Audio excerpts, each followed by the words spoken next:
Eh ben me revoilà, chers amis mangeurs de livres. Ça fait plus d'un mois que je vous ai pas parlé de bouquins. Est-ce que je vous ai manqué un petit peu? Moi en tout cas, j'étais sur des charbons ardents. J'avais trop envie de revenir. Eh ben me revoilà. Alors, vous êtes prêts? Comme d'habitude, pas de musique, pas de blabla ou pas trop en matière d'introduction. Pour mon retour estival, je vais vous parler d'un livre, et plus particulièrement d'un livre, mais on va étendre en fait au cycle auquel fait partie ce livre parce que c'est un peu monstrueux et que ça fait longtemps que j'avais pas parlé d'un jalon de la fantasy comme ça. Donc on y va, on commence. Allons-y, je vais vous parler du cycle malaséen créé par Steven Erikson et par Ian C. Esselmont et plus particulièrement donc d'un livre de ce dernier, d'Esselmont, qui s'appelle La complainte de danseur, qui fait partie d'un sous-cycle qui s'appelle La voix de l'ascendance. C'est le premier volume. Alors, comme beaucoup de lecteurs de fantasy, j'ai un problème avec ce cycle. Alors pour les vieux de la vieille comme moi, qui ont connu les années 90 et qui lisaient déjà de la fantasy à cette époque, euh, on était chanceux à cette époque-là. On a eu La Roue du Temps, qui est le plus grand roman de high fantasy de tous les temps, après Tolkien, on va dire. En tout cas, le plus grand cycle. On a eu une escroquerie, qui commençait bien, mais on pouvait pas savoir que c'est une escroquerie au début. C'est le trône de fer. Hein, Martine, tu nous entends, espèce d'escroc. Et à la fin, à la toute fin des années 90, il y a eu en anglais The Malazian Book of the Fallen, qui au début avait été traduit par le livre malazéen des glorieux défunts, et qui aujourd'hui est traduit par le livre des martyrs. Et qui a été réédité là il y a, je crois, 5 6 ans par les éditions Léa. Alors, pour un peu poser les bases, euh, pourquoi je le compare à La Roue du Temps par exemple? Pour deux raisons. Parce que pendant longtemps, il a fait figure de cycle aussi colossal que celui de Jordan. Et pendant longtemps aussi, euh, il était considéré par les fans qui étaient anglophones, quoi, qui étaient capables de lire en anglais des bouquins de fantasy, avec un vocabulaire qui n'existe pas en vrai. Il était considéré comme assez ardu à lire, comme Jordan pour La Route du Temps. Alors c'est vrai, moi qui à l'époque avait lu, qui avait commencé Jordan en français, avec les bonnes traductions à l'époque de Pygmalion et ensuite de Fleuve Noir, euh, en fait quand Brajlon avait repris la traduction, je vous en avais parlé dans un podcast précédent, elle était tellement catastrophique que je m'étais dit que j'allais tout recommencer en anglais. Et que comme ça, bah, je finirais avec les volumes de Sanderson, parce que comme vous le savez, Jordan est mort avant de terminer son cycle, mais il avait laissé 3000 pages de manuscrits. Donc en gros, il fallait juste agencer le truc. Et sa veuve avait choisi Brandon Sanderson, qui maintenant est devenu un auteur plus qu'établi, un fan favorite, un auteur à succès en fantasy. Et donc, comme plein de lecteurs, qui pourtant sont fluents en anglais, on va dire, qui sont bilingues. Pour la petite histoire, j'ai même été prof d'anglais, donc j'estime que je suis capable de lire en anglais. Hein. Je lis de la fantasy, de la SF, des essais d'histoire, de la fiction, enfin bref, même des bouquins scientifiques parfois. Et bon, c'est vrai que parfois on peut avoir du mal à lire certains ouvrages, mais Jordan, et j'en ai parlé avec des tas de fans, de collègues, de copains qui lisaient les trucs, on a tous eu le même problème. Jordan en avait trop de mal à lire en anglais. Trop de mal. Alors que quand c'est Sanderson qui a pris le relais, c'était du beurre. Bon, ça se lisait les doigts dans le nez, on se rendait même pas compte qu'on lisait de l'anglais. Pourquoi je dis ça? C'est une digression. Parce qu'en fait, en ce qui concerne Ericsson, très vite à l'époque, on a entendu parler de ce cycle. Tout le monde disait que c'était justement la nouvelle roue du temps, que c'était aussi, euh, comment dirais-je, en même temps énorme et en même temps ambitieux euh, en matière de fantasy, quoi. Et moi je me rappelle, j'avais chopé quelques poches en anglais à rien du tout, je sais pas où, comme d'hab, quoi. Et j'avais ressenti tout de suite le même problème. C'était ardu à lire, c'était chiant à lire, ça enlevait tout le plaisir de découvrir un cycle. Le truc, c'est que, alors, certains disent que Buchet-Chastel avait édité le truc en premier, j'ai jamais vu. Moi, je me rappelle des premières traductions de Kalman Levy. Alors, comme d'habitude, à l'époque, il divisait les livres en plusieurs tomes, hein, en plusieurs volumes. Donc, le premier volume, Les Jardins de la Lune, il était coupé en deux, je crois, ou en trois. Mais bon, je me rappelle, je l'avais acheté, et je crois que j'ai même jamais ouvert ensuite. Parce que j'avais vite vu, pardon, que en fait, ils allaient pas continuer. Sur ces entrefaits, le temps passe, et en 2018 ou 2019, des nouvelles éditions, un nouvel éditeur qui s'appelle les éditions Léa, décide de tout traduire et de tout sortir. Donc, super. On se dit, on va enfin avoir en français un des plus grands signes de fantasy qui nous faisait défaut. J'achète tout de suite le premier volume, et franchement, grosse déception. Alors pareil, pour ceux qui ne sont pas au courant, il y a deux écoles avec... là, c'est le cycle de Steven Erikson, hein, parce que, oui, je fais une petite aparté. Il y a deux créateurs à ce cycle, Steven Erikson et Jan C. Esselmont. Apparemment, c'est deux mecs qui sont connus sur les bancs de la fac et qui sont tous les deux à la base archéologues et anthropologues. Donc, en plus de leur carrière respective d'archéolo-anthropologue, ils étaient fans de jeux de rôle et au début ils avaient décidé de créer un monde de jeux de rôle, de créer leur propre univers à eux. Très vite ils ont essayé de refourguer leur monde pour en faire des adaptations de jeux vidéo, pour en faire des adaptations au cinéma ou en série. Ils n'ont pas eu beaucoup de succès et finalement, au bout de quelques années de travail acharné auprès des éditeurs, Ericsson a réussi au début à se faire éditer pour le premier tome de son cycle, qui en compte 10. Donc le livre Malazian Book of the Fallen, et le premier titre c'était Les Jardins de la Lune. Donc c'était en 99 ou 98.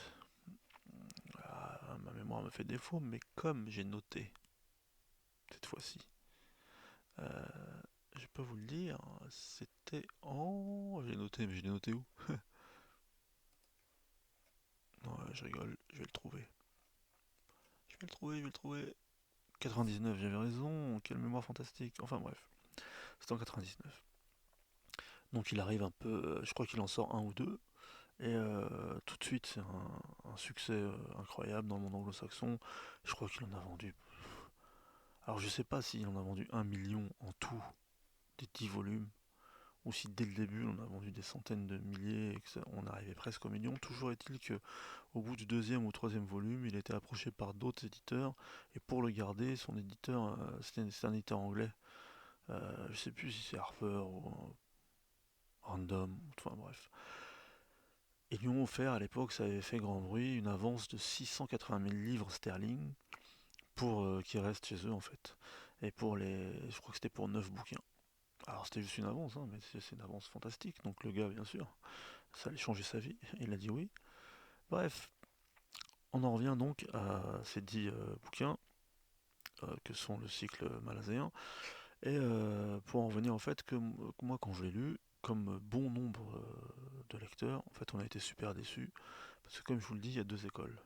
Il y a ceux qui adorent, qui rentrent dedans tout de suite et qui acceptent le fait que ce soit un peu ardu, qu'il y ait trop de personnages, que le système de magie fait un peu mal à la tête, que on comprend pas tout au début, que ce soit les enjeux, la chronologie, euh, l'espace temporel parfois qui veut rien dire, certains personnages ont 200 000 ans, 300 000 ans, on se dit que ça veut rien, c'est n'importe quoi.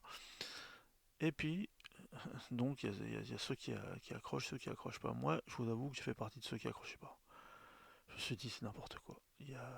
Déjà, il y a 1000 races. C'est un monde donc où il y a ce qu'on appelle des ascendants, c'est qui est un peu l'équivalent de Dieu. Euh, il y a des et donc ils sont immortels. Pour certains, ils ont 300 000 ans, 400 000 ans. Et ils sont encore en embrouille pour des histoires qui sont passées justement il y a 200 000 ans. C'est n'importe quoi, ça veut rien dire. justement, il veut faire quelque chose de grandiloquent, mais à la fin, c'est tellement trop qu'il arrive à l'effet inverse. Enfin, je trouve que ça devient ridicule. Un tel laps de temps, enfin, des êtres qui vivraient aussi longtemps, ils seraient pas aussi mesquins. Enfin, je sais pas. En tout cas, la manière dont ils tournent ça paraît un peu dérisoire. Il y a le fait aussi qu'il y a beaucoup trop d'informations dès le début. Alors bien sûr, quand on lit les fanpages, quand on lit les cycles spécialisés, et pour le podcast là, j'ai même réécouté un podcast d'El Bakin. Je suis sûr que vous connaissez le site, c'est le site de référence en France sur la fantasy, blablabla. Ils avaient fait une édition spéciale sur quand Léa avait décidé de sortir ce cycle parce que un des membres du site qui s'appelle Emmanuel Chastelière a traduit une partie du cycle. Et donc la plupart d'entre eux étaient des grands fans d'Erickson. Et bizarrement, quelques années après, là, j'ai réécouté il n'y a pas longtemps un de leurs podcasts. Même les hardcore fans avaient quand même déchanté. Ils disaient ils en pouvaient plus, qu'ils avaient du mal à finir la fin. Enfin bref. Pourquoi je vous dis ça? Parce que moi, le livre dont je vais vous parler là, c'est un livre de, non pas d'Erickson, mais d'Esselmont. Donc comme je vous ai dit, ils sont deux hein, pour la construction de ce monde. Et Esselmont, apparemment, le deal entre eux, c'est qu'ils n'écrivent jamais sur la même période temporelle. Euh, Apparemment, ils ne devaient pas écrire sur des personnages qu'ils n'avaient pas inventés eux-mêmes. Mais là, alors peut-être qu'ils sont mis à deux pour inventer certains personnages, hein, parce que là, c'est des personnages qui... Ah, peut-être, non. Apparemment, il est fait référence à ces personnages dans le cycle d'Erickson, mais c'est vrai que maintenant que j'y pense, en tout cas au début, ils y sont pas. Je crois que je dois aussi vous expliquer justement qui sont ces personnages et quelle est l'histoire de base de ce cycle. Donc c'est un monde qui s'appelle le monde malazéen. Pourquoi? Parce que sur ce monde, il y a plusieurs continents et une petite île qui s'appelle Malaz. Et apparemment, à un moment donné, deux personnages qui partent de cette île, qui s'appellent Danseur et Enkelved, euh, deviennent des conquérants. Ils conquièrent l'île, ils partent à l'assaut du continent le plus proche qui s'appelle Kontali, et le conquièrent. Il y a un autre continent après qui s'appelle je ne sais plus comment, ils le conquièrent aussi, et ensuite ils disparaissent. Le truc c'est que quand les Jardins de la Lune, enfin, quand on arrive au moment du premier bouquin d'Erickson, les Jardins de la Lune, donc ils ont disparu, et il y a eu un successeur à ces deux conquérants, qui est une femme, et je sais plus, on l'appelle l'ensorceleuse ou l'enchanteresse, quelque chose comme ça. Et bref, elle continue le travail de conquête, elle arrive sur un troisième continent qui s'appelle Djenabakis. Et là, par contre, ça va pas se passer aussi bien que sur les deux autres continents. En fait, il y a de la résistance et donc on suit au début une équipe qu'on appelle les brûleurs de pont. Ce sont des soldats, eux, ils n'ont pas de pouvoir en particulier. Mais donc, au début, on commence avec eux et une conquête qui s'avère difficile. Entre-temps, on comprend que dans ce monde, il y a donc ce qu'on appelle des ascendants, qui sont l'équivalent de Dieu, en gros, qui ont justement une espérance de vie soit qui s'étalent sur des centaines de milliers d'années, soit qui sont quasiment immortels ou immortels. À côté de ça, il y a un système de magie qui est géré par ce qu'on appelle des garennes. Alors dans les premières traductions, on avait appelé ça des labyrinthes. Pourquoi on appelle ça des garennes? Parce qu'en gros, c'est des espèces de tunnels interdimensionnels qui donnent soit accès directement à un monde en particulier, soit qui sont eux-mêmes générateurs de pouvoir. Alors il y a la garenne du feu, la garenne des ténèbres, la garenne de l'ombre, la garenne de la lumière, etc. Certaines garennes sont accessibles à des mages d'origine humaine, certaines garennes sont accessibles qu'à des ascendants, et d'autres sont spécifiques encore à d'autres types de personnages. Donc, comme je vous l'ai dit, Danseur et Kalenveld, ou peut-être que je prononce mal le nom, mais je l'ai noté aussi, le nom. Donc je vais vous le dire. Euh, Ouais, il faut le trouver le nom, hein. Il est où? Ah, pardon. Kelanved. Donc, comme je vous le disais, c'est les deux euh, fondateurs de cet empire, blasé. Donc moi, pour en revenir au premier cycle. Alors je sais, c'est un peu confus, mais parce qu'en vérité, ça l'est pour de vrai. Donc moi, j'avais commencé donc avec Les Jardins de la Lune d'Erickson. Comme je vous le dis, moi, je fais partie de ceux à qui ça n'a pas plu. J'avais acheté 4 ou 5 bouquins d'affilée pour me dire, allez, je rentre dedans. Et en fait, j'ai lu le premier, ça m'a gonflé. Alors, c'est pas parce que c'est mal écrit. Alors bien sûr, hein, parmi ceux qui critiquent Erickson, ils disent justement que le style est trop ardu, que ça part dans tous les sens, que c'est trop touffu, que ce à quoi rétorquent les fans que en fait il faut en lire 4 ou 5 pour comprendre. Bref, bah moi ça m'a pas donné envie d'en lire 4 ou 5 et j'ai tout vendu. Mais au même moment, les éditions Léa avaient sorti un cycle justement de son partenaire, Esselmont, qui s'appelle la Voie de l'Ascendance. Et quand j'avais vendu les bouquins de Erickson, je m'étais dit, j'avais acheté le premier, je me suis dit, oh quand même, il faut lui donner sa chance. Et ça faisait des années, hein, parce que ça fait, je sais pas, 7 ans que c'est sorti, je crois, ou 5 ans, enfin bref, comme d'habitude, des trucs qui traînent. Et là, je me suis dit, bah tiens, pour faire un podcast de fantasy un peu balèze sur un site mythique, et je vais prendre l'autre porte de ce cycle pour voir si je me suis trompé vraiment à 100%. Et là, force est de constater que Esselmont est un meilleur écrivain qu'Erickson. En tout cas, il a au moins cette qualité qui est fondamentale pour un écrivain, c'est de nous faire croire à ces personnages, de nous les rendre attachants et de nous emporter dans son histoire. Parce que le principal défaut qu'a Erickson, c'est que sincèrement, on voit hein, qu'il y a un potentiel dans son histoire, que certains pas. Mais on s'en fout d'une force de ce qui leur arrive, de ce qui peut bien advenir à la fin de ce cycle. On s'en fout parce qu'il nous casse les pieds à en mettre, je sais pas, c'est même plus un millefeuille, c'est des couches géologiques. Il veut trop en mettre, il veut trop nous montrer qu'il a construit un univers tellement complexe. Enfin bref, moi je fais partie de ceux à qui ça plaît pas. Donc pour en venir à la complainte de Danseur, qui est le premier volume de la Voie de l'Ascendance, c'est le contraire. Ça parle de qui? Ça parle de Danseur, donc un des deux fondateurs de l'Empire, là, à l'époque où justement il n'a encore rien du tout. C'est un petit jeune qui a suivi une formation d'assassin, qui est sur ce continent-là de Kontali, là, qui est en face de Malaz. Il n'a pas encore foutu les pieds à Malaz. Et il vient juste de finir comment dire, son entraînement d'assassin, quoi. Et il décide d'aller dans une ville qui s'appelle Lieng, qui est dirigée par ce qu'on appelle la protectrice, qui apparemment est plus qu'humaine, et de devenir quoi, le meilleur assassin de la ville et de se faire une réputation. Dans les steppes qui entourent cette ville, il fait la rencontre de celui qui je pense deviendra sûrement Kalanved, mais qui a, à ce moment-là encore qui a une espèce de mage bizarre qui au début irrite grandement Danseur, qui à l'époque s'appelle pas encore Danseur, s'appelle Dorine. Il se retrouve pris au piège dans une caverne avec une espèce d'entité millénaire qui est là, qui aime bien les énigmes et qui en échange justement de la résolution d'une énigme les laisse sortir avec une espèce de démon personnel. Finalement, il se retrouve dans cette ville et donc sans vous spoiler l'histoire, hein, peu de temps après, cette ville est assiégée par un roi d'une ville qui est plus au sud, parce que dans ce continent, là, Kontali, en fait, c'est une succession de villes-États.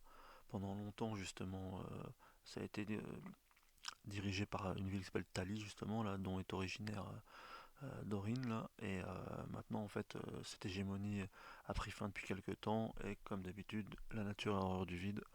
Il y a un roi du sud qui se dit que bah, peut-être que la place est libre, quoi, et qu'il faut la prendre. Donc il assiège les Heng, et tout ce premier volume va se dérouler pendant le siège de cette ville, et il va se passer plein de choses qui vont faire en sorte que tous ces personnages vont évoluer.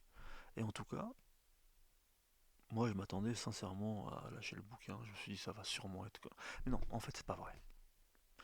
Au bout d'un moment, on développe une espèce d'instinct de lecteur quand on mange des bouquins depuis des années. Et je sais pas pourquoi, dès l'origine, dès le début, Quand j'ai vu qu'il y avait deux auteurs différents, je sais pas pourquoi, c'était Esselman qui m'a tiré. Je sais pas, hein. Sincèrement, je pourrais pas vous dire pourquoi. Mais j'avais l'impression que son, sa manière à lui d'écrire, sa vision, me plairait plus. Alors bien sûr, j'ai laissé sa chance à Erickson parce que c'était lui le plus connu, mais c'est pour ça que j'avais pas vendu le bouquin en même temps. Je m'étais dit, lui, je suis sûr que ça va me plaire, et c'est vrai. Donc comme je vous le dis, pourquoi ça m'a plu? Déjà, même s'il fait allusion à tous ces aspects-là dont j'ai parlé là, le fait que euh, il y ait des races séculaires, que au moment où on commence l'histoire de ces personnages, l'histoire du monde dans lequel vivent ces personnages a déjà connu entre guillemets mille fins du monde et mille batailles de la lumière contre les ténèbres, et qu'il y a déjà des dieux même pour certains qui sont morts, et qui ont des comptes à régler avec d'autres races, et il y a des races anciennes qui ont disparu, qui ont donné naissance à d'autres races qui ont elles-mêmes disparu, etc. etc. Et qu'on en parle encore dans les légendes au moment où se déroulent les aventures de nos personnages là, mais il le fait par petites touches, il le fait sans alourdir le récit, et il le fait de manière à ce que ça soit digeste, et à ce que ça nous intéresse. Et surtout, surtout, ce qui est le propre normalement d'un bon écrivain, il arrive à nous emporter dans son histoire, et il arrive à faire en sorte qu'on s'attache réellement au destin de ces personnages. Non seulement le destin des deux personnages principaux, mais le destin même des troisième couteaux, des quatrième couteaux, tout paraît crédible. Et aucun personnage est là pour rien. Alors que son pote, là, son partenaire in crime, là, son partenaire in crime dans l'écriture, c'est le contraire. Il nous en tartine tellement que sincèrement, on s'en fout complètement de ce qui leur arrive. C'est trop. Moi, je me rappelle que je voulais juste le finir, là, Les Jardins de la Lune, parce que ça y est, j'avais commencé, j'avais déjà lu, je sais plus, 200, 300 pages, et je me disais, allez. Et je me rappelle, je revenais constamment au début, parce qu'il nous parlait de je sais plus quelle race bizarre, personnage qui était là depuis 400 000 ans, 300 000 ans. Mais c'est tellement ridicule. Des mecs qui sont là depuis 300 000 ans, qui sont encore en train de s'embrouiller parce qu'un mec leur a volé un sandwich il y a 100 000 ans, enfin je sais pas, sincèrement. Mais justement, là où il est fort, et c'est le monde, c'est que dans sa voie de l'ascendance, là, bah déjà moi je vais faire en sorte de lire les deux autres qui sont parus en français, là, tome 2 et 3, et apparemment il y a un tome 4 qui est paru qu'en anglais. Alors peut-être que d'ici ce que je finisse le 3, il sera sorti en français, sinon de toute façon je le lirai en anglais pour avoir le fin mot de l'histoire. Mais ce salopard des Selmonte, en fait, il a fait en sorte de me réintéresser à ce monde. Alors bien sûr, les deux sont d'accord pour dire que tous ces cycles, même si bien sûr ce sont des sous-cycles d'un cycle principal, en tout cas ils peuvent se lire indépendamment les uns des autres, bah en tout cas tant mieux si c'est le cas, parce que peut-être que je m'arrêterai qu'à celui-là. Mais en tout cas, avec ce livre, il a fait en sorte de me réintéresser à ce monde malazéen. Et peut-être qu'une fois que j'aurai fini les quatre, là, je vais redonner une chance à Ericsson malgré tout. Parce que si on peut avoir ensuite l'explication finale, en gros, de leur destin dans le cycle d'Ericsson, pourquoi pas. Pour vous faire ce podcast, j'ai un peu farfouillé dans les fanpages, j'ai réécouté l'émission spéciale d'Elbakin, hein, je vous encourage à la lire hein, d'ailleurs, parce qu'Elbakin c'est toujours bien quand même. Et il disait justement dans Elbakin que dans les 10 volumes là, d'Ericsson, comme chronologiquement c'est pas forcément linéaire, le cinquième volume, la Midnight Eyes, en fait se passe avant le premier. Et que c'était peut-être une porte d'entrée un peu plus facile pour rentrer dans le cycle. Alors moi je me dis qu'une fois que j'aurai lu les 4 des Selmont, peut-être que je lirai Midnight Eyes pour donner une nouvelle chance à Ericsson. En tout cas, tout ça pour dire que euh, il est vrai que c'est un cycle majeur de la fantasy. Il est vrai que d'un point de vue commercial, c'est une réussite puisque en temps honnête maintenant des traductions dans le monde entier à des millions d'exemplaires vendus en cumulé quoi. Ça fait 26 ans maintenant que les deux auteurs continuent à sortir des tomes et que les livres se vendent. En tout cas, moi je ne saurais vous conseiller de lire d'abord le cycle des Salmon. De toute façon, ça vaut mieux pour vous puisque ça explique l'origine story des conquérants de l'Empire malazéen. Et qu'apparemment, tout le cycle d'Ericsson se base sur cet empire, la création de cet empire. Et bah voilà quoi, que vous dire de plus? J'ai pas lu le reste. J'ai lu le premier volume du premier cycle d'Ericsson et le premier volume du premier cycle de Esselmont. Et c'est Esselmont qui a gagné. Donc quand j'aurai fini ce cycle, je vous en reparlerai à nouveau pour vous dire que si c'est une carotte ou pas. Peut-être que dans le deuxième volume ou le troisième volume, bah c'est une déception. Donc moi je vais enchaîner là sur le deuxième tome et j'espère que je vous ai donné envie de le lire, en tout cas ce volume-là en particulier. Alors j'ai peut-être été dur pour Erickson, hein, je suis sûr que parmi vous il y en a plein qui le connaissent et qui ont dû apprécier certains de ses livres. Moi encore une fois, ce qui m'a étonné en ce qui concerne Erickson en particulier, c'est que même chez Elbakin, là, les hardcore lecteurs qui en parlaient depuis des années, il y a, je sais pas, un an ou deux, j'ai réécouté, j'ai écouté un de leurs podcasts où je sais plus pourquoi ils parlaient justement des derniers volumes, là, du 9 et 10e volume, parce qu'ils se suivent les deux pour une fois. Et en fait, même ceux qui étaient vraiment, vraiment enthousiastes, ils disaient que c'était une tannée, que c'était une souffrance de finir le cycle et que, en fait, ils étaient dégoûtés. Donc peut-être que j'ai eu du nez en ce qui concerne le cycle d'Erickson, et bah alors peut-être que j'ai du nez aussi avec Esselmont. Donc voilà, cher ami livre livrophage, fantasy boy et fantasy girl, lisez Esselmont. C'est pas mal du tout. Franchement, pour quelqu'un qui mange la fantasy depuis des années, c'est pas mal. C'est pas mal. Il y a de l'idée, et encore une fois, ce personnage là de danseur, il est vraiment attachant. J'ai vraiment envie de savoir ce qui va lui arriver en fait. Et n'est-ce pas la seule chose qu'on demande à un écrivain en réalité? C'est de nous faire tellement aimer son personnage que on a envie d'y revenir et d'y revenir encore. En tout cas, si le podcast vous a plu, bah comme d'habitude, faites-le tourner, parlez-en autour de vous, faites-le grandir, mettez des étoiles, des pouces, des cloches, des commentaires, faites-moi des petits messages d'affection. Et à bientôt.